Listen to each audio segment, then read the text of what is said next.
So I would like to start this out by saying that at some point in my life, I was very comfortable with being a cisgendered woman. What this means is that my gender, the person I feel I am, aligned with my assigned sex at birth. And so I really did not understand the complexity of gender until actually I enrolled at this institution. Not only that, but my friend group, where I also have two additional friends who are also transgender, both were assigned male at birth, one of which is actually agender, who originally thought that they might be non-binary, and my other friend is transgender male to female. And so I'd like to take this time to explain the fluidity of gender. So a person like myself, I'm gender fluid. So I do not just stay within what I appear as. I flow between being feminine, androgynous, and masculine. And so my name is Mariah, like she said, and I'm here to take you on my exploration journey for my gender. First, what does it mean to be transgender? Without attempting to minimize the experience of other transgender people like myself, it means that your gender does not align with your assigned sex at birth. So somebody like myself, I flow between being a woman, non-binary, and a man. And so I'd like to also say that physically transitioning is not a prerequisite to being transgender. There's a common misconception where transgender, the term that people apply, is usually only applied to trans male to female or trans female to male. And this is not necessarily true. And so the next question a lot of people might have for me is, how did you realize that you were transgender? So for me, it actually started by watching the different journeys of my friends around me. And I watched Azur go on their journey, and then I watched Cassidy go on hers. And it really started with the concept of pronouns. I was thinking about it one day, and I thought, wow, I think I'd like to be referred to differently than what I commonly am referred to as. And that was the entire start of it. That was the realization that I'm not just a woman. I flow between, as I said previously, being a woman, non-binary, and a man.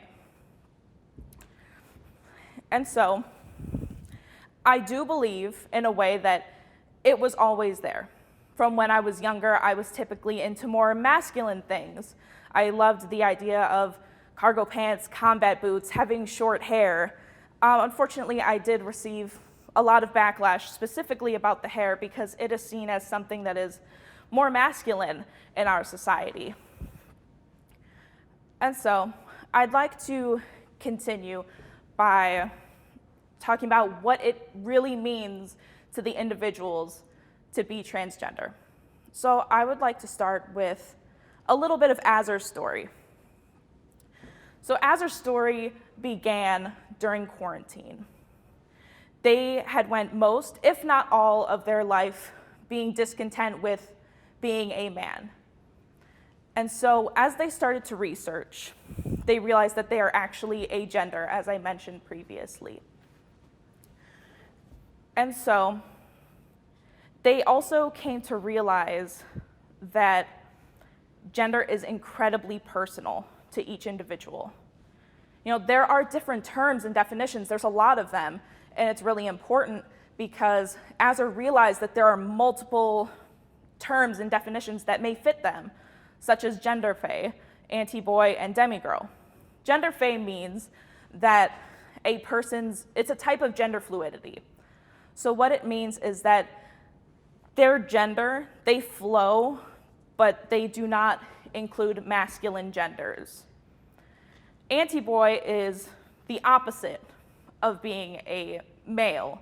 This does not necessarily mean being a female, however. That could include non-binary people who are not necessarily male or female. This can also include agender people, like Azur. And then you have demigirl, somebody who feels partially that they identify with being a woman, but not fully. And I'd like to use this to transition into a little bit of Cassidy's story. When I approached her, I said, "What does being transgender mean to you?" And she had to think about it a little bit. And so when she finally answered, she said, "It means I'm a person." And she explained that she could finally see a reflection of herself that was being clearer every day. And it meant that she was valid. She exists. And so I'd like to use that to transition into what being transgender means to me specifically. So not only is this something personal to myself, but it is more than that. It means I'm not being told to fit within this binary that does not necessarily fit me. I am not just one false version of myself. I'm all the different versions of myself, and I'm no longer having to feel like I'm restricted to one definition, one standard, and one physical representation. So I'd like to continue by talking about the different ways that people can express their gender. And there's something I'd like to bring up in my conversation with Azur, is that gender is extremely personal. It's up to you to determine what aspects of yourself are gender or not. And there's a lot of different ways to express that. The most common usually is how you dress, makeup, hobbies, piercings, tattoos. And there's also a lot of transgender people who want to physically represent themselves by undergoing surgery or hormonal replacement therapy. As I mentioned previously, that's not a necessity to being transgender. However, to a lot of transgender people who do want to transition, it's very important to representing themselves. So for me personally, how do I express my own gender? The first one is actually my hair. And so it's been a little bit. I do need a bit of a haircut because I do enjoy having short hair. I can look incredibly feminine with short hair, and I can also look more masculine, depending on my level of dysphoria and comfortability. And so the hair is something that was so freeing to me because I got a lot of backlash from people in my life when I cut my hair, but it felt more representative of me. It felt, as I said, freeing. I was not being forced to conform. And that was really the first step to realizing, is when I finally had the ability to just chop my hair off. The other way I like to represent myself is through makeup. And so with makeup, you can do just about anything. It's an art. People love face paint. For me, if I am feeling uncomfortable in my skin that day, or I want to take on a different appearance, I can use makeup to establish a somewhat different facial structure that may be seen as more masculine. And of course, because of my physical body, I may not always present as more masculine or even androgynous for that matter. But because everything has been online, I've had a little bit of leeway where people are often just seeing my face, and so I can feel comfortable and ease my dysphoria that way. In conclusion, what does this all mean? And there's a lot of things that this can mean, and it really depends on the person that you ask. But the first thing it means is that gender is fluid. There is no right or wrong answer to who you are, and it will be up to you to determine who you are, what aspects of you represent your own gender, and how you want to express yourself. The next thing I'd like to get to is that all transgender people are valid. For somebody like myself, who is not quite interested in undergoing hormonal replacement therapy or undergoing surgery to change my physical appearance to match my gender identity, it's important because these identities are more invisible for people who do not physically alter their appearance. Because somebody who identifies as being a female, if they prefer looking more androgynous or masculine, they are still, in the end, a woman because that's what they identify as. It doesn't mean that every time somebody presents themselves a certain way, that's going to necessarily be indicative of their gender identity. And so that's why it's important to understand the fluidity of gender itself. And so for those of you out there who may be questioning your own gender identity, explore. There's no harm in seeing yourself in different lights, trying new things, trying new hobbies that are stereotypically masculine or feminine. There's no harm in it. And exploring can actually help open your mind to your own individuality and how you like to express yourself. And whether or not that will relate to your gender is a different story, but that's up to you to decide.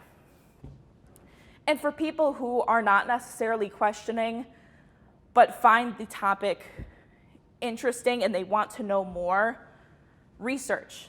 Join LGBTQ+ groups because there's so much information. In fact, there's a lot of information I didn't even know. When Azur said gender, fae, anti-boy, and demigirl, I really had to look that up because I was a little confused.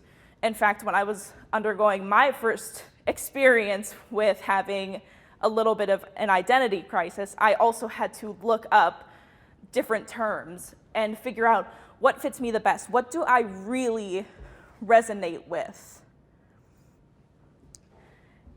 And going back to just the theme, every transgender person is valid, and taking the time to talk about this is important to ingraining trans identity validation into our society because these experiences are incredibly real. They're real, they're valid, and the experiences are never going to look the same for each individual person. So take the time, ask your friends, what does your gender identity mean to you? And some may say, it's not really that important to my personal identity. That's okay too. Not everybody is going to see gender as one of the foremost important things of their identity. That's perfectly fine. But it's important that we recognize these invisible identities because when somebody looks at me, they're going to realistically just think I'm a woman. And that's okay too. But as we become more aware of these different transgender identities, and as I continue on my own journey of promoting social justice and tolerance, these identities are real. And it's deserved that we at least recognize them and take the time to become an ally, understand these things, and maybe discover ourselves. Because transgender people, even those who may not physically transition themselves, are valid and they are real.